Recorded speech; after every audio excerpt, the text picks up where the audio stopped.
would note that our design studio is a little different because ours is a combination with PCI and PCA. And this is the second year that we've done it. And while we cover aspects from both, we kind of rotate a little bit and have a stronger focus on one. And this year, our focus was more towards the NPCA side. But we, myself and colleague Mustafa Mushala, who's really the lead on this, we kind of talked back and forth. How are we going to maximize the precast exposure while we have this no travel order? We were under strict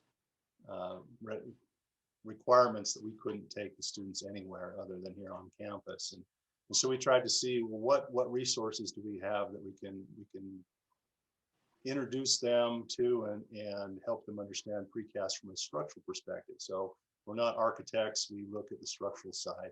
And the things that we came up was, let's utilize campus resources. Let's bring in some guest speakers via Zoom, look at digital educational resources that Marty talked about. We're going to bring up a few more on those. And then we also did some small groups with hands-on labs. So we had some rules here where you couldn't have labs over a certain number. It was a little more work for us, but fortunately our class wasn't too large this year. We kind of tightened the requirements this year because we wanted students a little farther in the program. So we only had 9 students, 6 of those were graduate students. And that was actually a fortunate coincidence, if you will. We didn't plan it that way before COVID, but the smaller size allows us to do a few things. I would note that here on the right of the screen is what we call the Jensen Concert Hall, and it is a precast building on campus. Beautiful building.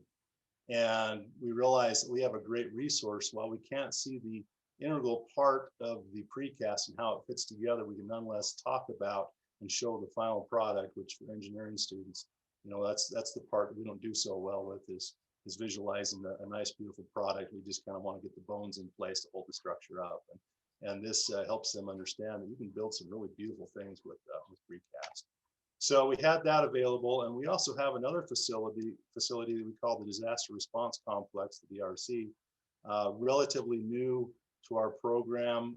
We're just in the process of building this. This is a complex where we can simulate a down structure during an earthquake or like a terrorist attack or some other event where we have emergency responders that need to come in and figure out how to get people out.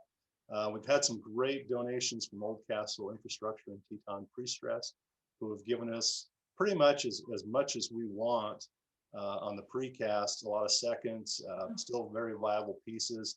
We just have to transport them to our facility. And it's our little sandbox, if you will. We get to play out there, move these things around, but it gives us an opportunity to take the students out there and say, hey, look, we can't show you how they're built other than via video, because we traditionally like to go to the plants and let the students see all this, but we can show you the final product and talk about it and show the video. And having that concrete in an abstract sense, the concrete idea in front of them there helps them visualize the different components. And so that was a great resource to take them up. We're outside. Our rules are a little bit more lenient when we're outside. We still maintain mask and social distancing, but we can have larger groups. So this became a tool for us in the class. We brought in guest speakers, and once again, NPCA is like PCI. They have a lot of resources. So the combination of the two is a real benefit. Eric Carlton talked about box culverts. So as I mentioned, we're more geared towards NPCA this time and looking at underground structures, but still covering aspects in both areas. Not only did we have the live instructors over Zoom, but we took advantage of the web courses. Here they have a course on the soil loads and groundwater for buried precast. We followed these up with hands-on activities. We have our structural lab.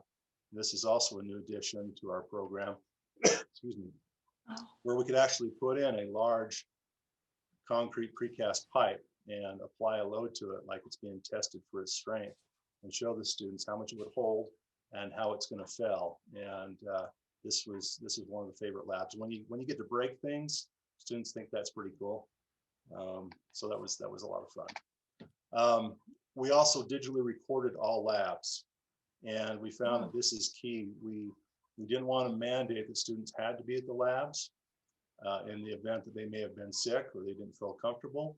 So we had 1 to 2 cameras. Sometimes, one would be kind of far away, catching the whole picture, and one would come in close to show the details like the cracks and highlight the different things that we're looking at, just like the student was there, because the students did have to write reports and analyze some data. But we found, at least with these students, that when possible, they wanted to be there. They wanted to get the hands-on experience, and we practiced, stayed within the university guidelines of trying to keep everyone spread out, keep masks on, and so forth. Small groups, so sometimes we had to break down into smaller groups for the small labs, and that was once again a little more work, but with the additional help of a graduate TA, we were able to accomplish that. So hands-on, creating concrete, testing, doing freeze thaw. We even did the hydraulics of concrete culverts, looking at how different end treatments on a culvert will affect the flow going through the culvert using our water resources lab. And of course, great support from the little the bags that JVI donated. The students loved that, and the hard hats part of that. And so we just want to say thank you. We even though we were under these restrictions and we didn't get out to see the concrete plants like we traditionally like to do, or bring in some of the live speakers, overall the comments from the students were very positive. Trying to maintain that hands-on component, I think, was key, and helped them have a positive experience. So if any questions, I'd be happy to answer them. When you did the digital video, did you have a website, or how did the students access that? Yeah, we can upload those to our course management system, which is Moodle. Oh, okay. And even the students that were there personally, if they needed to kind of go back and say, well, what exactly happened here? So it actually turned out to be a little better of an educational resource, because if they missed something, they could go back and kind of rewatch the video and pick that back up.